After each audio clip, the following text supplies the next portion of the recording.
Welcome, everybody. We are live going on talking about the college football national championship. So much to dive into, especially after the playoff games last week. So awesome. Best college football playoff games I have seen to date in the CFP era. But before we do that, Seth, how are we doing? Great, man. Again, like you said, it was a relief to have some playoff games that were actually entertaining. You could watch throughout the entirety and not have to go away after it's a 3-4 score touchdown game. But yeah, man, that was a perfect opening, and I feel like it's a perfect setup for a national championship this season. Mm-hmm. Yeah, I feel like this is truly maybe not the first year, but the second year where, the BCS era would have not worked. Right. Because I think the BCS era would have teed off Michigan and Georgia to go head to head. And obviously TCU deserved it after their astounding win against Michigan. I was shocked watching that game. That was so much fun. I slept on TCU and they got it done. And they got it done handily, man. They kind of wore Michigan out. But we can kind of talk about this now, actually, and go through a review of the playoff games. I think Michigan started off with some bad decision-making from the coaching staff. That trick play that they tried to do immediately, I think that was just not warranted, not needed. Michigan could have just, played their normal football scheme and then ended up doing well there. But, let's talk about that controversial catch that was ruled down on the 1 yard line and then a fumble the very next play. And so that, if you watched our last prediction show, that is what I was talking about in terms of like destiny, this TCU team, honestly riding a wave of luck. And, I'm not saying that's a bad thing, but they, when you have everything going right for you like that, it's hard to lose. And so kind of hinting into later prediction, but it's just harder. It's hard to bet against that. And I was shocked at how much TCU was, the crazy stuff that TCU pulled off. It felt like Max Duggan was running for his life half the time, and then he would throw something way off balance on the run, and he would get it and pull it off, and they would score or get in scoring position from that. So they really capitalized well. Minimized mistakes and got a little bit lucky. So they ended up pulling it off. Michigan just kind of shot themselves in the foot the entire time, especially with J.J. McCarthy throwing those pick sixes, man. You can't win at the highest level when you do stuff like that. So that was a little self-inflicted, but congrats to TCU. They surely earned the spot that they are in now. Georgia, I don't think they earned it. We can kind of flip the narrative here. I think they got so ridiculously lucky in a couple instances. They knocked Marvin Harrison Jr. out of the game. The 12 men on the field and calling a timeout. Now Ohio State had 12 men on the field. Refs didn't see it, so I get that. That's not lucky, but it just felt like a lot of things went right for Georgia there in the second half of that game. And so hey, all we needed was a cover from Ohio State. So we got what we needed there. We went 1-1 with the playoffs, but I'm hoping to get redemption here. But let's start with what you have to think about this matchup. How are you feeling about this game? Are you confident in TCU? Are you not confident? What are you feeling? What was your gut reaction? Well, again, kind of like what you said, Georgia, a lot of people expected them to come out and, beat Ohio State, not handily, but definitely cover, maybe not have it be as stressful. Because, again, a big turning point, in my opinion, in that Georgia-Ohio State game was when they gave Kirby Smart that timeout on the fake punt. They ran the fake punt, they would have had it easily. Yes. And I honestly think that saved the game for Georgia. I don't think anyone's going to argue with me on that. And I think if that wasn't granted, then Ohio State would have walked away with that win. Again, a lot of other things went right for Georgia to end up somehow winning that game. But honestly, I kind of have two scenarios here. This one could have been a wake-up call for Georgia. Hey, man, this isn't just a walk in the park like they probably thought it might have been. We struggled against obviously a good Ohio State team, but they had to work for it. They had to get lucky, and they did. I think that they're going to be much more focused going into this TCU game. Again, kind of like what you were saying, TCU just seems like a team of destiny. I bashed them, honestly, throughout the season. I didn't think they had a chance against Michigan, yet somehow, again, they found a way to get it done. I don't think that they can get it done against Georgia. Again, I'm going to doubt them again, and it might come back and bite me. We'll see. But I think I am going to ride the TCU plus 12.5 for a national championship. One, for the fans. We want a close game. We want it to be interesting. But I have a hard time still sitting here and saying that TCU can win this game outright. Right. I'm with you. I want nothing but drama this entire game. Honestly, when Noah Ruggles pulled and missed that field goal wide left, when the ball dropped, that was the best thing that's ever happened this entire year. 2 different years. I mean, that was crazy. Dude, the clock struck 12 when Ohio State's destiny was sealed. So sad. It was awesome, but it was just great. It was crazy chaos, and I just couldn't ask for anything better in the college football playoffs.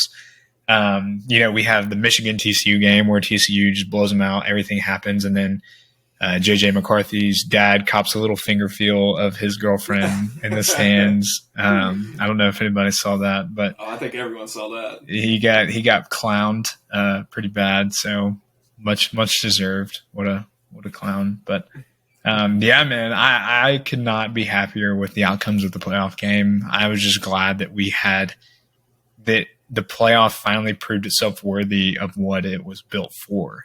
Because, in reality, most of the time, the BCS would have been the right thing. The 1 and the 2, or, the 2 seemingly best teams always end up blowing out their opponents in the semifinals and then meeting in the expected championship as the, BCS would have forecasted. But this one was awesome. And so I am begging for drama too. And so looking at the matchup, Georgia's 7-6 against the spread. TCU's 9-3-1 against the spread. TCU has never trailed in regulation. Everything has come, or they've never trailed after regulation. So their only time, when they got beat, it was in overtime against Kansas State. Now, obviously, they've trailed in games before. You saw the Baylor comeback. That was crazy. But it's just crazy what they've been able to do, what Sonny Dykes has been able to do. So props to him. I think his coaching has been just immaculate. It's incredible what he's done with that program, turning it around. Georgia, 4-4 against the spread. TCU 4-4 against the spread as an underdog. Georgia 5-2-1 against the spread as a favorite. The over is 6-7 in TCU games, and the over is 7-6 in Georgia games. So kind of like a 50-50 split here, and we'll talk about that a little bit later. But one thing I did is I went back through the season and I looked on paper and used the eye test, and I wrote down similar matchups that each team played in the season. So for TCU, what were similar matchups? What were teams that were similar to Georgia? Obviously, it's hard to emulate the team that Georgia is, considering they have one of the most efficient offenses in the nation and clearly the best defense in the nation. So you can't really make a full-blown comparison, but you can kind of get close based on some of the metrics and what we've seen. Those being Michigan, they were built very similar to what this Georgia team is. We saw what happened last week. Texas, surprisingly. And we all know Texas was a huge disappointment, but strong defense, somewhat efficient offense when they want to be. But clearly they fell off a cliff at the end of the season. Won there 17-10. Kansas State, 1-1. We saw what happened there. So those were the most similar teams to this Georgia team, as expected. If you went through their schedule, you probably could have guessed that. Pretty straightforward. Georgia, similar matchups to TCU. LSU, running quarterback who's a playmaker and a somewhat respectable defense, but the offense leans really heavy on their running game. And, contrary to popular belief, TCU is a running team. Kendrick Miller runs the ball a ton. And so it's not always on the arm of Max Duggan. It's often on the legs of Max Duggan. So we've seen that a lot in kind of what LSU team did. High scoring game in the SEC championship when Georgia played LSU, 50-30 win, obviously. And then Mississippi State was a little bit of a more of a numerical and like quantitative comparison. Really solid defense for Mississippi State. Same with TCU, and a respectable offense. Georgia blew them out of the water clearly, but again, it's hard to make comparisons for two teams who are in the national championship. So let's talk about the numbers. Again, TCU is very fair weather on both sides of the ball. 50th in the nation in offensive success rate and 51st in the nation in defensive success rate. So, again, they're not horrible at anything, but they're not going to go out there and, be great at one particular thing. But like we said, we mentioned this before, they do a lot of different things relatively well. So it's kind of weird to like throw a dart on it because I would characterize this team just like gutsy. And, they just show up. And, it doesn't matter what they need to do. They end up finding a way to do it. If they need to run the ball, they're going to run the ball. If they have to throw the ball, they throw the ball. So it's kind of crazy what this team can do because it's everything when you watch this TCU team seems unquantifiable. So it's hard to make a prediction when you're like me and everything is based on, analytics or quantitative metrics of sort. But they are 19th overall in the nation in EPA margin, which is very telling of the playmakers that they have. Georgia, on the other hand, 2 in EPA margin, 3 in offensive success rate, 10 in overall defensive success rate. Excuse me. So, as you can imagine, why the Vegas spread is what it is, why a lot of people are kind of leaning on Georgia. That's, pretty telling there. So, it's really hard. And I'll just go out and say my model had 35-20 Georgia. So kind of right on where the initial spread started at 14. So it has Georgia winning by 15. But I don't know if I can hop on board because for a college football playoff national championship game, you would have to think it's going to be a one-possession game, right? You don't think that – I just feel like there's way more to this than the numbers and – that goes into this. And so it's just like so hard to get on board and bet against TCU, even though all of these numbers, all of these models, so forth are saying this. Don't you agree? Yeah. See, that's what I was going to say was that, models and statistics and all the numbers and analytics, I feel like that's perfectly fine for like regular season. It's always a great model to follow when you're coming up with these predictions and trying to learn like which spread play is the play. But again, when you're playing for a national championship, emotions are different. People, it's not the same. Numbers and analytics kind of sometimes just completely go out the door in a magnitude of this game. Someone might want it more, or it's just, I just have a hard time sitting here and looking at it on paper and just being like, okay, this is how this game's going to go. You might be able to do that for a regular season game, but for a national championship, I can't do it the same way. Yeah. And it's tough because like, for me personally, that's what has given me the most success. Mm-hmm. That's what's been my saving grace when it comes to sports betting is I rely on the models that I make. I rely on the numbers that I can look and I let data draw a picture for me and bet based on that. But, obviously with a regular season, I can play a numbers game and all I have to do is go, 2-1 on picks and I'm winning money. So it's hard to pinpoint one accurate pick in a game like this. And I bet against TCU and it's come and bit me in the ass every single time. And so I can't do that. And so I've already sprinkled TCU plus 14 the moment it came out, and I'm going to wait and see what happens here. And I'm going to transition over to talking about the total in this game, 62.5 points. That kind of seems like a lot to me. And I know that the college football playoff games that we just looked at were, these crazy numbers. We had like 80-point totals in both of them. So it's like a lot of the public is on this. The 85% of the bets in terms of what on the total are on the over, and 70% of the money is on the over.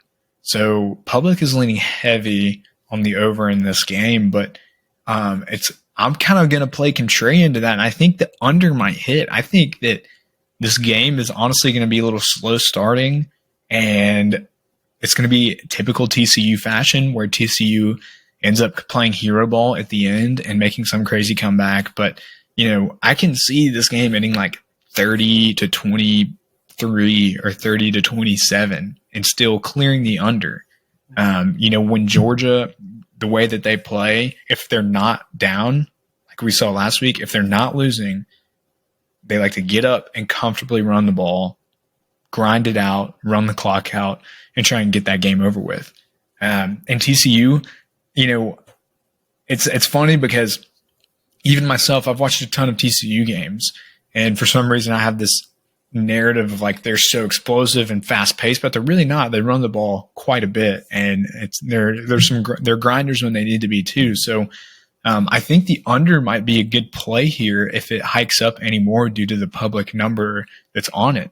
And so, and one last thing I want to mention in terms of taking a spread is I saw on one of the books, I think it was on maybe Barstool, that you could get, I think this was when it opened up earlier, so this may be gone now, but if it changes, if you can get like a Georgia -7, -7.5 halftime spread, I might take that, because in every game that we've seen up until this point, outside of last week's game against Michigan, TCU ends up falling behind kind of early and then making the case to come back later.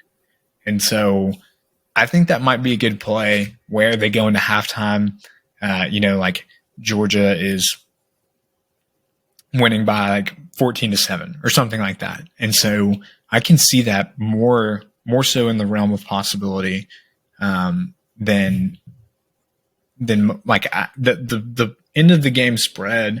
I think everybody is going to lay the TCU points because naturally you want to ride the championship game. Is going to be a one possession game, and understandable. And so I sprinkled TCU +14 early, and I'm going to wait now to make a judgment-based decision based off what the public does. Right now, 80% of the bets are on TCU spread. 73% of the money is on TCU spread. So I think even Vegas is kind of clueless to what's going to happen because this number's already changed a full 1.5, 2 points. Yeah. It's everywhere. Every book has it differently. Some books have 13, some books have 12.5, some books have 12. And so I think that even Vegas is like, what the hell am I supposed to do with this TCU team? What am I supposed to do with this Georgia team? Nobody has any idea. We said this last week. This Georgia team, you have no idea who's going to show up. Do you agree with that? Yeah. See, it's so funny you said that because I was going to say the same thing. I was looking at the Hard Rock, Barstool, DraftKings, even FanDuel. The spreads are kind of all over the place, and usually it's not like all unified, but all the spreads are usually like at least within a half point, maybe a point.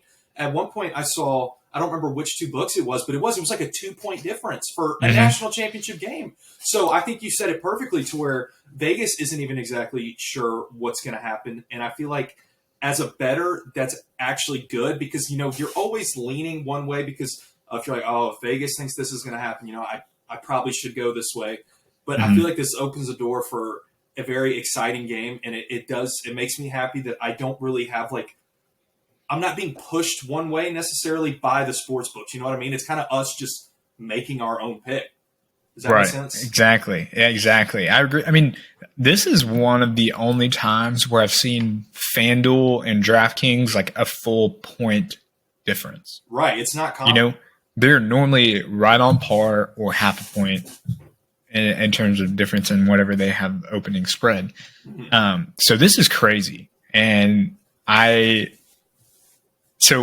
it's just funny thinking about the process. They obviously have their algorithms, their models, and then these like professional sports bettors, come in there and manually adjust. And so it's just crazy to see all of this. And there's a ton of money. Sports books are praying to the good Lord above that Georgia covers and covers by a lot.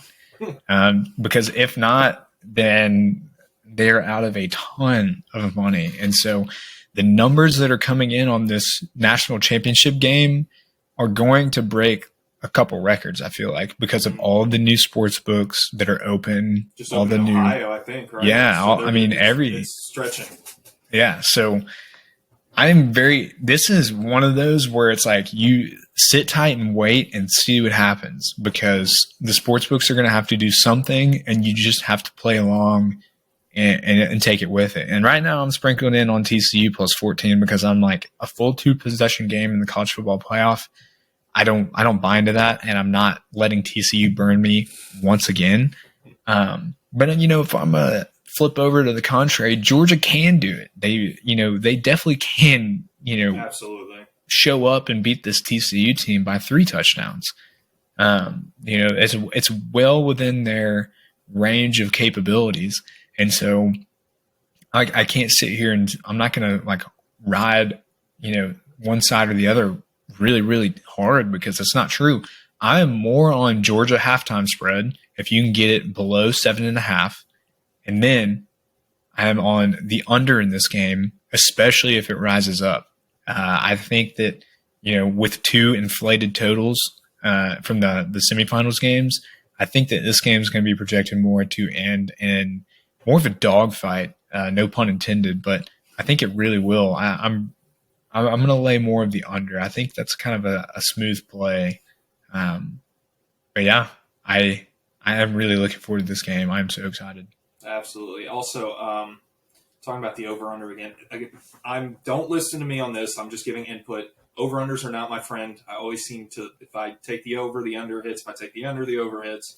But again, I think a lot of people are obviously going to be persuaded by what happened in the first 2 games. I think, Harrison, you touched on that. I think that Georgia is going to make a lot of adjustments. I mean, Ohio State probably gave a good playbook of what to do against Georgia, as Ohio State hadn't really. Is that the most points they've given up this season? I'm assuming. Yes. Yeah. So I don't think that TCU is going to be able to replicate that. I think that they'll have a good maybe playbook to kind of go off of that. But I do think that a lot of people are being misguided by what happened in that game.